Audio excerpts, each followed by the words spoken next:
الحمدللہ رب العالمین والعاقبۃ للمتقین والصلاة والسلام علی سید الانبیاء والمرسلین اما بعد۔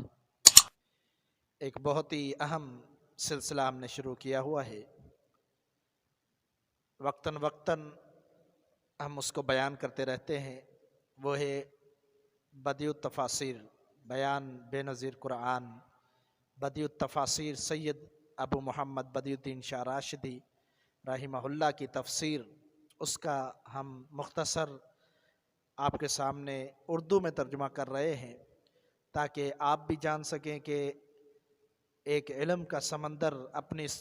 تفسیر کے اندر کس کس قسم کے جواہر اور موتی پرو کر چلا گیا دنیا سے، وہ سنیں اور غور کریں۔ جتنا ہم پڑھیں گے، جتنا سنیں گے، جتنا اس پر عمل کریں گے، انشاءاللہ شاہ صاحب کو بھی اس کا اجر ملتا رہے گا۔ تو مقدمہ ہم نے شروع کیا تھا، مقدمہ اس کی پہلی فصل مکمل ہو چکی اللہ کی توفیق کے ساتھ، اب دوسری فصل شروع ہو رہی ہے۔ دوسری فصل میں جو ذکر ہوگا وہ تلاوت قرآن کے حوالے سے، اس کے آداب وغیرہ۔ تو شاہ صاحب رحمہ اللہ نے جو پہلی روایت اس فصل میں نقل کی، وہ روایت سیدنا جندب رضی اللہ تعالیٰ عنہ سے ہے۔ صحیح بخاری صحیح مسلم کی حدیث ہے، نبی علیہ الصلوۃ والسلام نے فرمایا اقرأوا القرآن ما اختلفت علیہ قلوبکم وَإِذَا اخْتَلَفْتُمْ فَقُومُوا عَنْهُ، کہ قرآن مجید کی تلاوت کرو اس وقت تک جب تک تمہارا دل جڑا رہے، اور جب تمہارا دل جڑا ہوا محسوس نہ ہو، اس کا لگاؤ محسوس نہ ہو، تو پھر تلاوت نہ کرو۔ اس کا کیا مطلب ہے؟ اس کا مطلب یہ ہے کہ قرآن جب بھی پڑھا جائے، یہ حافظ ابن کثیر رحمہ اللہ کی تفسیر بھی شاہ صاحب نے ساتھ میں نقل کی ہے کہ اس کا مطلب یہ ہے کہ جب بھی قرآن پڑھو اس وقت پڑھو جب تمہارا دل چاہے، دل کے لگاؤ کے ساتھ، خلوص کے ساتھ قرآن پڑھو۔ اگر کوئی اور پریشانیاں، کوئی اور مسئلے مسائل ہیں تو پھر قرآن کو فی الحال نہ پڑھو جب تک دل کا لگاؤ نہ ہو۔ دل کے ساتھ پڑھو گے تو اس سے فائدہ ہوگا، غور و فکر بھی ہوگا۔ اگر دل کہیں اور ہوگا اور قرآن پڑھتے رہیں گے تو اس سے فائدہ حاصل نہیں ہونے والا، اس کا اثر حاصل نہیں ہونے والا۔ دوسری بات یہ ہے کہ جب بھی قرآن پڑھو تو جھگڑا اور اختلاف نہ کرو، جو تمہیں سمجھ آتا ہے اس پر عمل کرو، جو سمجھ نہیں آتا اس کو اہل علم کی طرف لے جاؤ اور ان سے وہ بات سمجھو۔ اس میں حافظ ابن کثیر رحمہ اللہ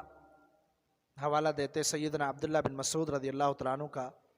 ان کی روایت ہے، فرماتے ہیں کہ ہم نبی علیہ الصلوۃ والسلام کے پاس گئے ایک مسئلے کا حل کرنے کے لیے، کیونکہ ہمارے اندر اختلاف ہو گیا آیت 35 ہے یا 36 کسی صورت کے بارے میں۔ تو جب ہم نبی صلی اللہ علیہ وسلم کے پاس پہنچے تو سیدنا علی کے ساتھ نبی علیہ الصلوۃ والسلام گفتگو فرما رہے تھے، تو اللہ کے رسول صلی اللہ علیہ وسلم نے غصے کا اظہار کیا، آپ صلی اللہ علیہ وسلم کا چہرہ سرخ ہو گیا۔ تو سیدنا علی رضی اللہ تعالیٰ عنہ نے فرمایا کہ ان رسول اللہ صلی اللہ علیہ وسلم یأمرکم ان تقرؤوا کما علمتم، اللہ کے رسول صلی اللہ علیہ وسلم تمہیں حکم دے رہے ہیں کہ قرآن کو اسی طرح پڑھو جس طرح تمہیں سکھایا گیا ہے، یعنی اختلاف نہ کرو قرآن مجید میں، جو تمہیں سکھایا گیا ہے وہی قرآن مجید اسی طرح پڑھو اور اختلاف نہ کرو۔ اگر سمجھ نہیں آتے اہل علم کی طرف جانا چاہیے، لیکن جو طریقہ کار ہے، جو قرآن مجید نازل ہو چکا ہے، جو ہمارے پاس بھی موجود ہے، اس میں اختلاف نہیں کرنا چاہیے، اختلاف سے منع کیا گیا ہے۔ اس کے بعد شاہ صاحب رحمہ اللہ نے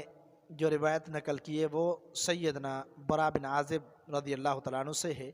وہ فرماتے ہیں نبی علیہ الصلوۃ والسلام نے فرمایا حسن القرآن باصواتکم، قرآن مجید کو خوبصورت بناؤ اپنی آوازوں کے ساتھ۔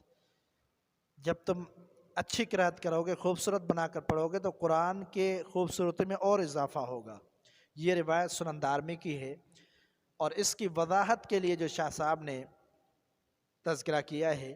وہ یہ ہے کہ حافظ ابن کثیر رحمہ اللہ فرماتے ہیں کہ اس سے مراد کیا ہے، حسن صوت سے کیا مراد ہے، اچھی آواز پڑھنا، اس سے کیا مراد ہے؟ اس سے مراد یہ ہے کہ قرآن مجید کو غور سے پڑھنا، سمجھ کر پڑھنا، فہم کے ساتھ پڑھنا، اور گانوں کے انداز میں، گانوں کے طرز میں نہیں پڑھنا چاہیے۔ جیسا کہ ایک حدیث میں عبداللہ بن عمر رضی اللہ تعالیٰ عنہ سے حدیث ہے، یہ بھی طبرانی کی حدیث ہے، شاہ صاحب رحمہ اللہ نے اس کو بھی نقل کیا ہے، جس کے اندر الفاظ یہ ہیں کہ انہوں نے سوال کیا نبی علیہ الصلوۃ والسلام سے